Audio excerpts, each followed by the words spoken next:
find Reese Davis. It's time for Sports Center. Come on, buddy, in there. It's time to do some telecommunicating. Any of you guys seen Reese? Rats. No, it's Reese. You know, about 6 feet, $185, brown hair, kind of a pretty boy. He's got to help me out with some of those NFL Cutdown Day highlights. Some big names did not make some squads. Also, the Braves, the Rockies, and the Twins went back-to-back. And that's a lot to cover. I'm kind of in a bind here. Got to find him because the Rangers made an error, and, yeah, the Red Sox didn't. Come on, man, where is he? Hey, look, it's Rob Ray. Have you seen Reese Davis? Oh, and buzz around, will you, please? Yeah, that was about as helpful as Raul's glove. Please, call your family, call your friends, and keep your eyes open. Sports Center with Reese, we hope. Next. Jones, just some tough play by Hebert because the Lions were coming on defense early. Scrambles out of bounds. Then on the next play, he's pursued again. Big 91 Robert Porcher involved, and Hebert is just fortunate to get the ball off and have it be incomplete, Tom. Yeah, we take a look at the kind of pressure that Bobby Hebert under all day. Robert Porcher going inside the first time, getting down low, causing the incompletion, and then Robert Porcher outside. Beat his man with the overarm, gets the sack on Bobby Hebert. Hebert still being pressured second quarter. He's hit as he passes wide. It's incomplete. Lions lead at 7-0 in the first half, and here comes Scott Mitchell for Wayne Fonts. Mitchell had a slow start this year, but he's starting to feel it. Mitchell, Brett Perriman, the true post pattern, 14-0 Detroit. Yeah, working on corner Darnell Walker. Darnell Walker bites on that outside move, and look how easy this catch is for Brett Perriman. Lions stay on a roll. Mitchell, 25 yards out to Herman's Moore. Between defenders, ding, ding, in the end zone, 21-0 like a pinball wizard. Then, little trickery, flea flicker, Barry Sanders. Back to Mitchell, to Herman Moore, 50 yards, touchdown. And the Lions grab a 28-0 lead. Basically, the Detroit Lions are ahead. And the armchair quarterbacks were even happy because Lions fans figuring this is done. Late in the first half, remember Jamal Anderson. Look at this young man. Boom! Just takes Brian Stewart into the end zone with him. You figure it's all, by the way, it's 28-7. But the Falcons and Anderson in particular come roaring back. Watch Anderson on the draw. Dish this out to boom! Van Muggsy Malone. First and goal. Anderson has some moves too. Cuts outside, cuts in, slips a tackle, touchdown. 28-14. June Jones says, hey, Bobby, you know what? This Anderson kid, he's pretty good. We should give him the ball. Yeah, he's real good. From 14 yards, couple of stutter steps, touchdown. The Falcons have made a game of it, 28-21. Anderson, look at him here, Tom. Yeah, a dominating combination of speed and power. Look at him get up the sideline, break 3 or 4 tackles, go get every yard he can. We'll take a look at the end of this again. Look at him take on Boyd. He's not trying to avoid people as much as he is just taking on tacklers and putting them down on the ground. So the Falcons have cut it to 28-24. And the Lions get the ball back. Crucial play with under 3 minutes to go. The bomb from Mitchell to Herman Moore. That's the Detroit down to the 1-yard line. They would kneel down 4 times on the ball and win it by the count of 28-24. I know some people are saying, why didn't you go in? For obvious reasons. First, that's why it's not a great idea to play other than Rick. Printing third-round tickets in St. Louis either. The Blues have been outscored by the Red Wings 11-5 in the first 2 games, and their sum total of even-strength goals is 2. Trying to keep hope alive against the Wings. Game 3, first period. It's the Russian unit. Larionov to Konstantinov for the blast of 1-0 Wings. Still first.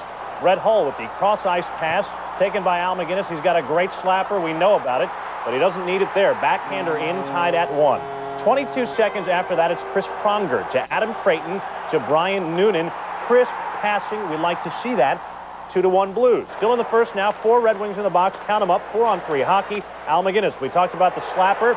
There it is. Tipped in front by Shane Corson. 3-1 Blues. End of the first now. Getting a little chippy. Paul Coffey knocks the toque right off of Corson. A penalty, and then he gets tossed for arguing. And so the second period comes. Wayne Gretzky absolutely robbed by the leather of Mike Vernon. Gretzky still no goals in the series. Stevie Y taking over. The spinorama from Nicholas Lidstrom. 3-2 Blues. Then Bob Airy digging the puck out. Casey knocked over. Yzerman shoves it in. That ties the game at 3. Third period, a little weirdness. John Casey, no stick. Chris Pronger, he's supposed to give his stick to him, and he does. But the Red Wings still controlling. Kozlov to Yzerman. Pretty goal from in close. Yzerman's 3rd career playoff hat trick, 4-3. But the Blues answer. Igor Kravchuk to Tony Twist. What an unlikely scoring combination. 4-all, we go to OT. Red Wings pressuring. Keith Primo stoned by John Casey in the great glove. That would lead to this. Glenn Anderson hooks it ahead, but too far for Kravchuk. Now Twist goes to the corner, takes the body, it's picked in, shot!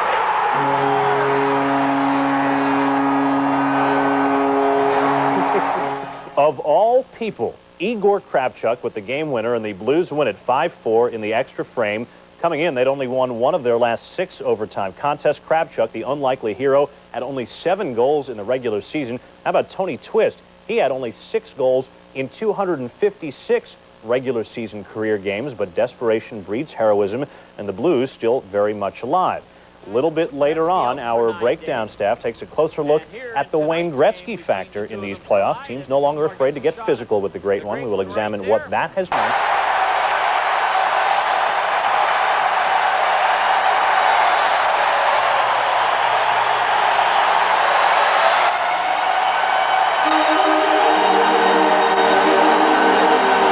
The first Stanley Cup playoff goal for Wayne Gretzky since 1993. He's on the board, and so is St. Louis. And it all starts back in the St. Louis zone. Goaltender John Casey doesn't hesitate. Makes a quick transition right here. Sending the puck up ice as the Red Wings were trying to get a line change. Shane Corson's pass right on the tape to Gretzky, and he just slides this through the legs of Chris Osgood. A little heel-to-toe slapper. Wasn't very hard, but it was in the right spot right here. And Gretzky gets a break offensively, scored his first goal of the 1996 playoffs. Coming back with blowouts. The Blues want to change recent history, and they'd have to get by Chris Osgood, his first road start in the playoffs. First period, no score on the power play. St. Louis. Osgood stopped. Al McInnes, the slapper. McInnes again. Stopped again. 2 of Osgood's 6 first period saves. Second period, still no score. St. Louis, the power play. It's Wayne Gretzky. Gretzky's first playoff goal in almost 3 years. It's 1-0 Blues. And his wife, Janet, knows he'll be a little easier to live with. Still in the second, another Blues power play. Brett Hull to Gretzky. Back to Hull. Robbed by Osgood. 1-0 Blues after 2. In the third, Wings putting on the pressure. Slava Fetisov, the stick work. His shot hits the side of the net. Then Steve Yzerman, point blank. But John Casey pokes the puck away from him. Casey had 29 saves in his first playoff shutout since June of '91. Blues win 1-0 and even the series at 1 apiece. So after coming up empty on his first 18 shots of the playoffs, Gretzky finally hits the back of the net. He felt as good as anyone. He's been maligned. Gretzky, Hull puts the biscuit in the basket. 1-0 Blues. 1-1 in the second. Adam Creighton out of midair. Great stick movement and puck control, hockey terms. But Osgood, a great save and a beautiful clear by the Detroit defense. Later in the second, Mike Hudson says, hello. The pass over to Hull, out to Gretzky. Osgood went down too soon, and Gretzky flipped it over. 2-1 St. Louis for Mike Keenan. Still that score in the third off the face. Igor Kravchuk plays. The drive from the point off Himolev's skate right between Osgood's legs. 3-1 St. Louis. Minute 12 later, Fetisov. Kozlov brought to you by Fetisov. It's 3-2. Still that score. St. Louis had with a minute to play. Yzerman. Fedorov right in front. John Casey. What a story he would be if the Blues won the Stanley Cup. The fill-in goalie who never played all year has beaten the Detroit Red Wings once again. 3-2. And that's the margin by which the Blues lead this series. Their third straight victory to lead the series 3-2. This is Detroit's first 3-game losing streak since they were swept in the finals last year. Game 6 is Tuesday in St. Louis. Thank you. John Casey is officially in the zone. Wow. This is some of the war that was going on in front that Gary was talking about. Cicerelli and Chris Pronger. Pronger towers over Cicerelli. Cicerelli was outspoken about the cover-up. Dino Cicerelli said, obviously, Scotty Bowman didn't want me on the ice. Fine. He didn't retract the following day, which was yesterday. He said, look, am I supposed to be happy that I wasn't out there for the last 2 minutes? I want to play in those situations. Well, he's playing in big situations in this game so far. Out.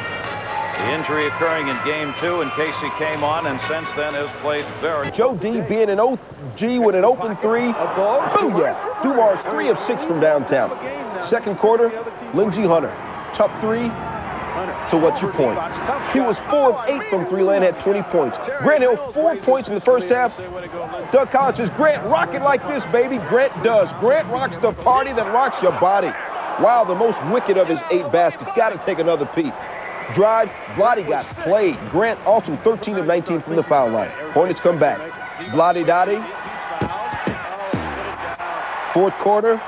Blotty Dotty. Blotty Dotty.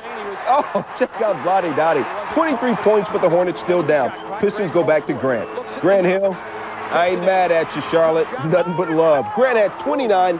Pistons won at 109-103. What killed Charlotte? All right, let's start with Grant. After just 4 points in 14 minutes in the first half, because of foul trouble, he exploded for 25 in the second. 2, Detroit's three-pointers, 12 of 23. 3 turnovers. Charlotte had 21. Detroit turned those 21 into 30 points. There you have it. The cliff notes of the newest novel, What Killed the Hornets. Larry? The end zone. Every time we get a chance to watch him in person, I quite frankly feel honored. One of the great ones ever to play the game, if not the greatest. You know, he does things other people can't do. Frank, that really sounds corny and sappy, and I couldn't agree with you more. Well, I don't care how it sounds. That's how I feel. That's the three. As a Cowboy. Yes, he was at OSU. 222 yards that night and just 5 touchdowns. The same moves, too, isn't it? Exactly. First down. Barry Sanders, but that's even better work by the Detroit Lion offensive line. That is just an explosion into San Diego's secondary. Robertson, Compton, and Glover, Hardings, and Moss. They just destroyed the Chargers' defensive line on that play. And Dan, they hadn't even, with the 3 wide receivers, they hadn't even moved their linebackers out. The linebackers were taken out of play also. Look at Gavea being taken away. Well, there by Eric Moten. Mike Compton got right down in there, and he makes a play on the nose guard. Then he comes off and hits Gavea.